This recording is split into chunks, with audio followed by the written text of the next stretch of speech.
The streets of New York City were bustling with the normal bustle of life on this icy December night in 19. However, time appeared to stop outside the Dakota, a luxury apartment complex close to Central Park. Music legend John Lennon lay bleeding out on the sidewalk a few paces from the brass doorway. Mark David Chapman, his murderer, stood close by, his eyes wide, a copy of Catcher in the Rye in his hand. Lennon's artistic, personal, and romantic partner, Yoko Ono, was trapped in a nightmare from which she has never fully recovered. For Yoko Ono, the pain persists over 40 years later. It's a scar that won't go away, a shadow that follows her everywhere. Her voice frequently falters in interviews when the topic of that fatal night comes up. The weight of loss hung over every syllable. For Yoko, John's murder marked not just the sudden end of a chapter in her life, but also the start of an ongoing internal conflict and anguish. Imagine a brief love tale that was so deeply entwined with the music it shaped a generation.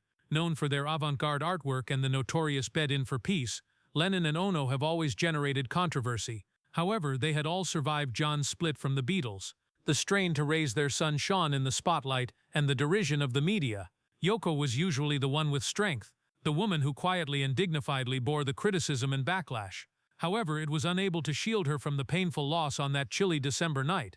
A man who used to call himself a fan shot John Lennon 4 times in the back.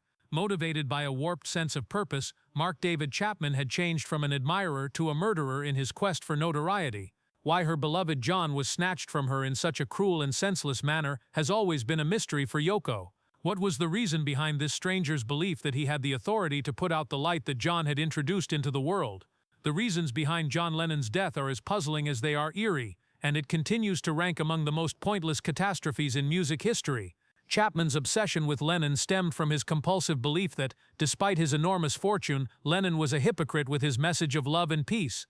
Chapman thought that killing Lennon would give his own life purpose because of his illusions, which were exacerbated by mental instability and a desire for fame. However, such justifications have never been sufficient for Yoko Ono. She has struggled with the cruelty of it all for years. The lack of John's voice and the reminders of the life they were supposed to lead together haunt her in the quiet of their former shared house at the Dakota. She frequently talks about how they missed the holidays, the little pleasures and the significant events in Sean's life that John was unable to observe. According to Yoko's admissions in interviews, her sadness is like an ocean that is vast and boundless, with waves that suddenly crash. She has acknowledged that discussing John's passing is difficult, her voice cracking. For her, it seems like it was yesterday. She is drawn back into the pain with each conversation about that night, reopening a wound that never fully healed. The agony has persisted in Yoko's life despite the passing of the years. She has made an effort to move on, carrying on with her activism and artistic endeavors while preserving John's legacy through the yearly lighting of the Peace Tower in Iceland and the John Lennon Educational Tour bus. However, she is followed by the shadow of that night. She can still see it as she walks past the location where her husband collapsed in the hallways of the Dakota, where she still resides. It may be seen in the looks of random people on the street who recall her as John Lennon's widow in addition to her work as an artist. Yoko has talked about the challenges of attempting to live her own life while also serving as John's memory keeper. She has, in many respects, turned into an unwitting historian, keeping the record of their love alive while grappling with the brutality of its conclusion. Although Yoko has made an effort to recover, she has acknowledged that it is impossible to genuinely move on. Looking out over Central Park, a sight she and John had loved together, she once remarked, "I don't think you ever really get over something like that." Consider this. John Lennon is remembered by the world as a visionary who used his guitar to strum his visions of peace into the world. However, Yoko recalls him as the person who supported her through the media's use of her as a scapegoat for the Beatles' breakup, and who held her hand when no one else would. She recalls their late-night chats, their laughs, and the peaceful times spent watching the sun set over the cityscape of New York. However, she bears the burden of public scrutiny, even as she holds on to those memories. The mysterious outsider who allegedly enticed John away from the Beatles' heyday, Yoko, has never been fully forgiven by the world. She continues to fight against the narrative that has attempted to portray her as John's story's nemesis, rather than his equal inspiration and companion. Then there's the ongoing reminder of his absence, which is exacerbated by the fact that the guy who took John away from her, Mark David Chapman, is still alive. Yoko has consistently opposed Chapman's parole because she feels that his release would only make the suffering she has worked so hard to manage worse.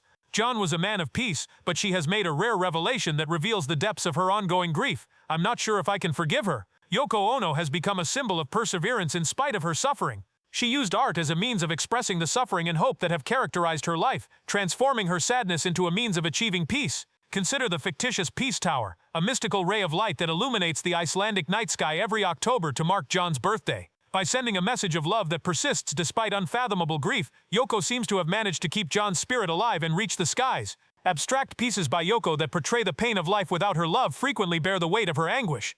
A broken teacup that has been painstakingly put back together in a gallery would represent the strained but unbreakable bond she still has with John. She uses these pieces to make sense of a world without the man who gave her hope for love. However, the grief constantly lurks beneath the surface, even in her artistic accomplishments. Without her commander, she has compared herself to a ship lost at sea. She does admit, though, that John would want her to persevere and take comfort in their shared hope for a better future. In her rare moments of introspection, she has said, "He wouldn't want me to be sad," with a slight grin on her lips.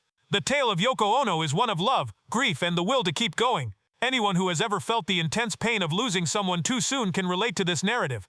Even if the years have gone by and the news stories have diminished, Yoko's anguish is still acute, unfiltered, and constant. She is a living example of how fleeting life is. A woman who longs for the ease of her former life but bears the burden of history. She still won't let John's light to go out, though. The world will never forget the guy who sang of seeing a better future thanks to Yoko's art, activism, and unwavering attempts to preserve his memory. She never asked for this load, yet she carries it with a quiet strength that has come to define her. Imagine the sun lowering over the Dakota. Looking out over the skyline which she shared with John all those years ago, Yoko Ono casts long shadows over the spot where their narrative ended tragically. And as the city hums with activity all around her, she shuts her eyes and briefly imagines that he is still at her side and that they are still sharing dreams. Although it is only temporary solace, it is sufficient to sustain her, day by day. However, time is an unforgiving foe that Yoko is forced to contend with.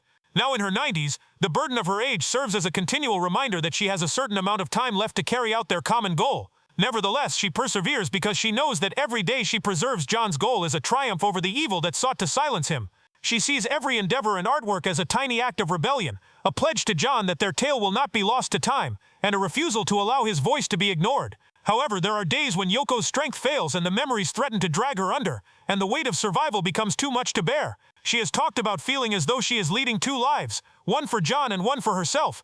It is an emotion that carries a deep sense of isolation, a feeling of being torn between the present and an unforgiving past. During these times, Yoko withdraws into the personal routine she has established for herself, tiny gestures of remembering that maintain her bond with John. Sipping the same tea they used to have, she sits by the window where they used to watch the snow fall over Central Park. She closes her eyes and imagines that he is still there with her, his laughter resonating throughout the space. It's a flimsy solace, a means of bridging the void that now characterizes her existence. However, Yoko has remained steadfast in her conviction that John's spirit is still with her, helping her to traverse the challenging landscape of life without him. She has stated in interviews that he is still here, her voice firm and resolute. And maybe he's in the melodies that inspire younger generations, in the optimistic expressions of those who come to remember him, and in the silent strength of the woman who has kept his flame blazing. The life of Yoko Ono is proof of the human spirit's tenacity, and the notion that moving ahead is possible even in the face of unfathomable loss. However, it is also a tale about the eternal strength of love, a love that endures beyond death, and that via activism, art, and the unwavering determination of a woman who will not give up continues to influence the world. Since she is aware that there is no such thing as closure when it comes to losing a soulmate, her story is not one of closure. Rather, it is a tale about perseverance and figuring out how to use sorrow as a lighthouse even during the darkest hours of the night.